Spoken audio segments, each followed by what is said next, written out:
जय गुरु जी संगत जी, जय गुरु जी, शुक्राना गुरु जी, अनंतम अनंतम शुक्राना गुरु जी। संगत जी, आज मैं आप सबके साथ शेयर करने जा रही हूँ संगत जी के द्वारा भेजे हुए बहुत ही प्यारे से शुक्राना सत्संग को। सत्संग बहुत प्यारा है संगत जी, तो सत्संग को पूरा अंत तक ज़रूर सुनिएगा। संगत जी लिखते हैं, ओम नमः शिवाय, शिवजी सदैव सहाय। ओम नमः शिवाय, गुरु जी सदैव सहाय। ओम नमः शिवाय, शिवजी सदैव सहाय।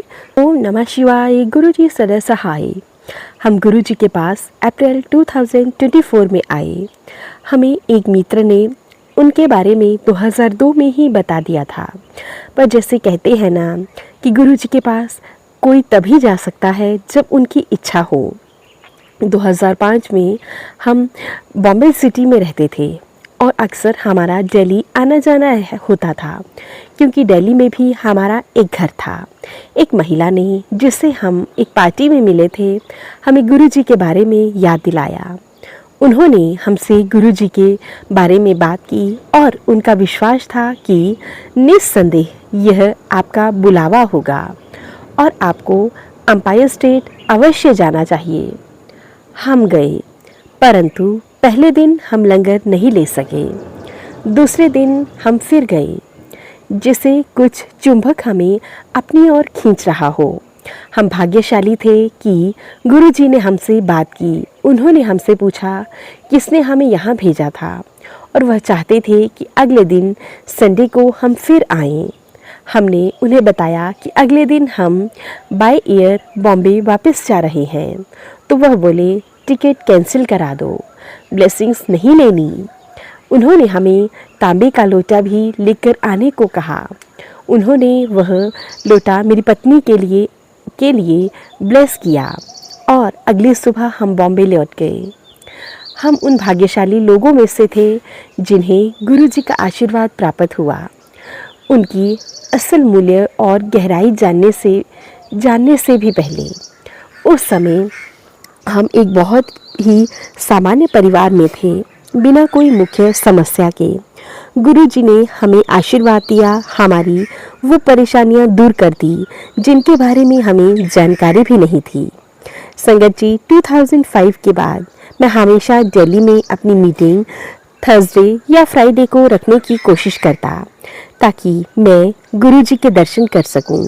जब मई 2005 में पहली बार मैं उनके पास वापस गया और लंगर के बाद रुका, गुरुजी ने मेरी ओर देखा और बोले तो फिर आ गया मुड़ के, तो फिर से वापस आ गया। और जब मैंने उनसे कहा कि दिल्ली में मेरी मीटिंग थी, इसलिए मैं उनके दर्शन के लिए आया था, वह बोले बस देखता चल, हूं तू देखता ही जा, बस अब आगे जितना हो पाता उतना हम उनके पास आते रहे। उनमें एक खिंचाव था। जब भी हम उनके दर्शन के लिए एम्पायर स्टेट आते, बहुत ही संतुष्टता और आनंद का अनुभव करते, जैसे हम किसी और ही दुनिया में पहुंच गए हों। गुरुजी ने हमें संदेश भिजवाया कि हम उनके जन्मदिन पर के उत्सव पर 7 जुलाई को बड़े मंदिर आएं।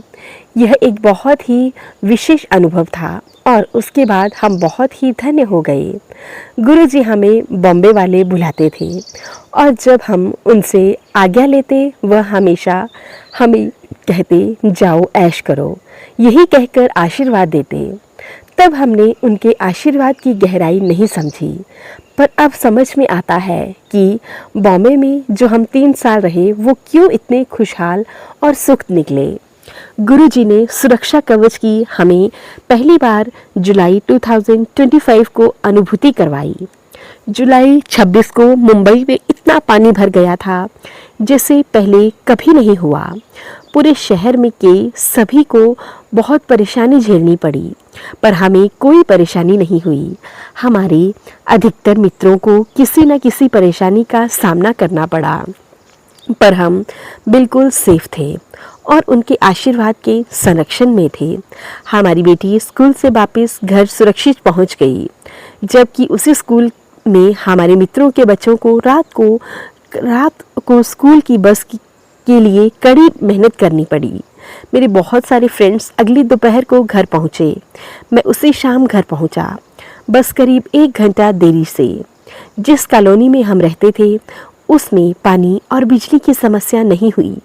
यहाँ तक कि हमारे यहाँ काम करने वाले भी नियमित रूप से काम पर आते रहे। 1 हफ्ते में ही हमारी ज़िंदगी बिल्कुल सामान्य रूप से चल रही थी, जबकि पूरा शहर सामान्य अवस्था में आने के लिए संघर्ष कर रहा था। संगत जी, गुरुजी अंतर्यामी हैं और सब कुछ वह जानते हैं, उनसे कोई कुछ नहीं छुपा सकता। यह बात हमें जल्दी ही स्पष्ट हो गई। एक प्रारंभिक दर्शन के दौरान एक महिला का सत्संग सुनते ही वह बोले, साईं भगत तू भी सुन, साईं बाबा का भगत तू भी सुन। मैंने सत्संग में कभी उल्लेख नहीं किया था कि मैं कई बार शिरडी होकर आया था। मुझे शिरडी साईं बाबा में आस्था थी, वह जानते थे। एक बार मेरी पत्नी की एक छोटी सी सर्जरी थी।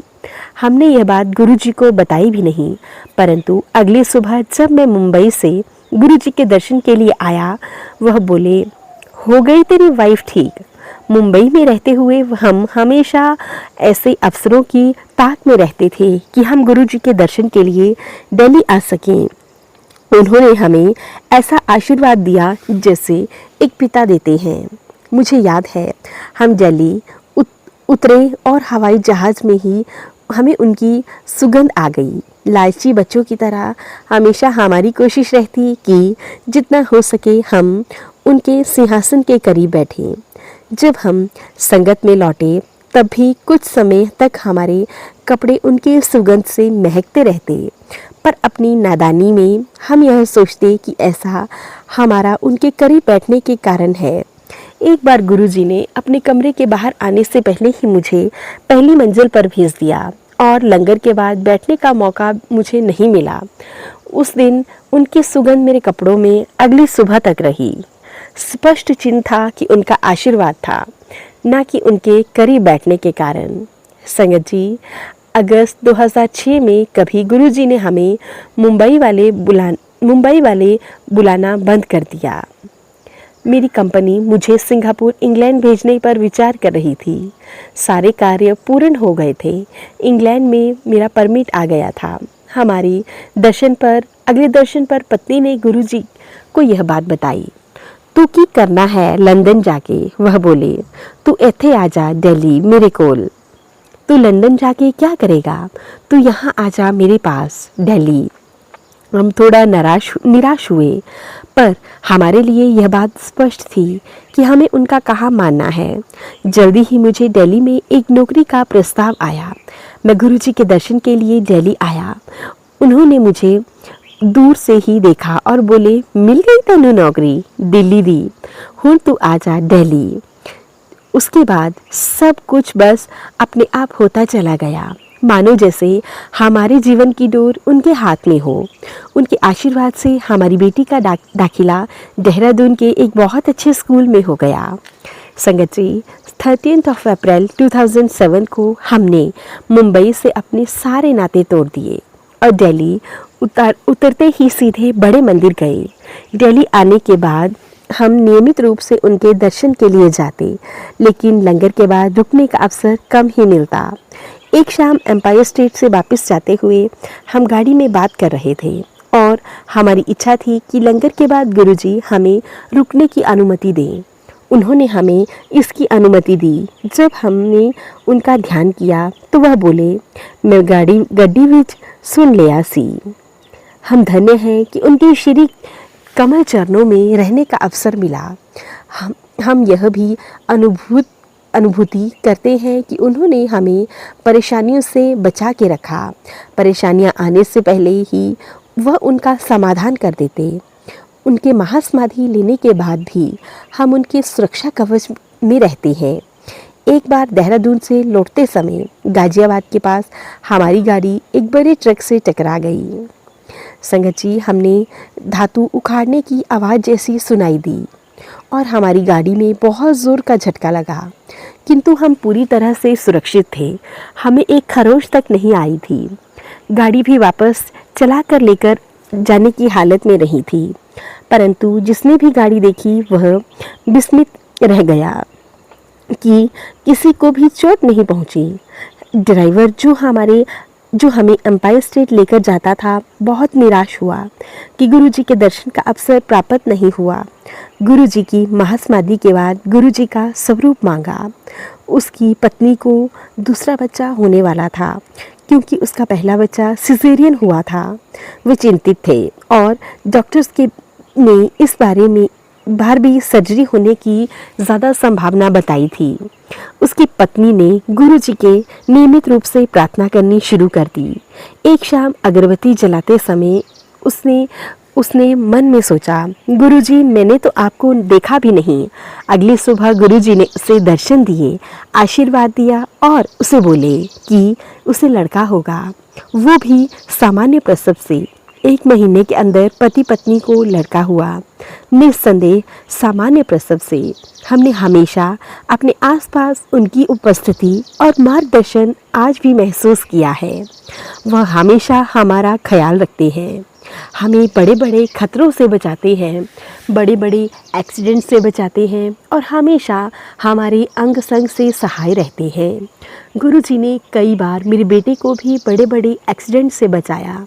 उसके लिए भी मैं गुरुजी का बहुत बहुत शुक्रगुजार हूँ।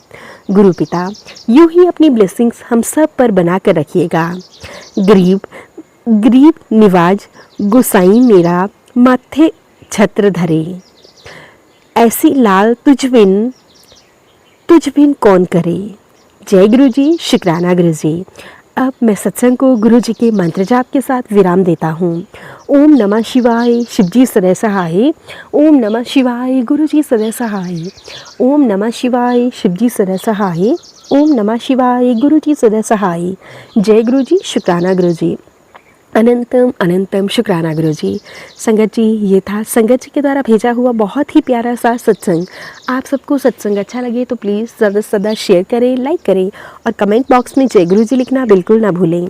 चैनल पर नए होंगे तो चैनल को सब्सक्राइब कीजिएगा, नोटिफिकेशन के लिए बेल आइकन को प्रेस कीजिएगा ताकि आप सबको गुरु जी की प्यारी प्यारी ब्लेसिंग्स मिलती रहें और आप गुरु जी के प्यारे प्यारे सत्संग सुनते रहें। सत्संग भेजना चाहते हैं तो डिस्क्रिप्शन बॉक्स में मेल ID और व्हाट्सएप नंबर दिया गया है। आप हमें टाइप करके या फिर लिखकर सत्संग भेज सकते हैं। गुरु जी की असीम कृपा से आप सबके सत्संग ज़रूर शेयर किए जाएंगे। जय गुरु जी, शुक्राना गुरु जी। कोटि कोटि शुक्राना मेरे गुरु जी महाराज जी के चरणों में मेरा कोटि कोटि शुक्राना।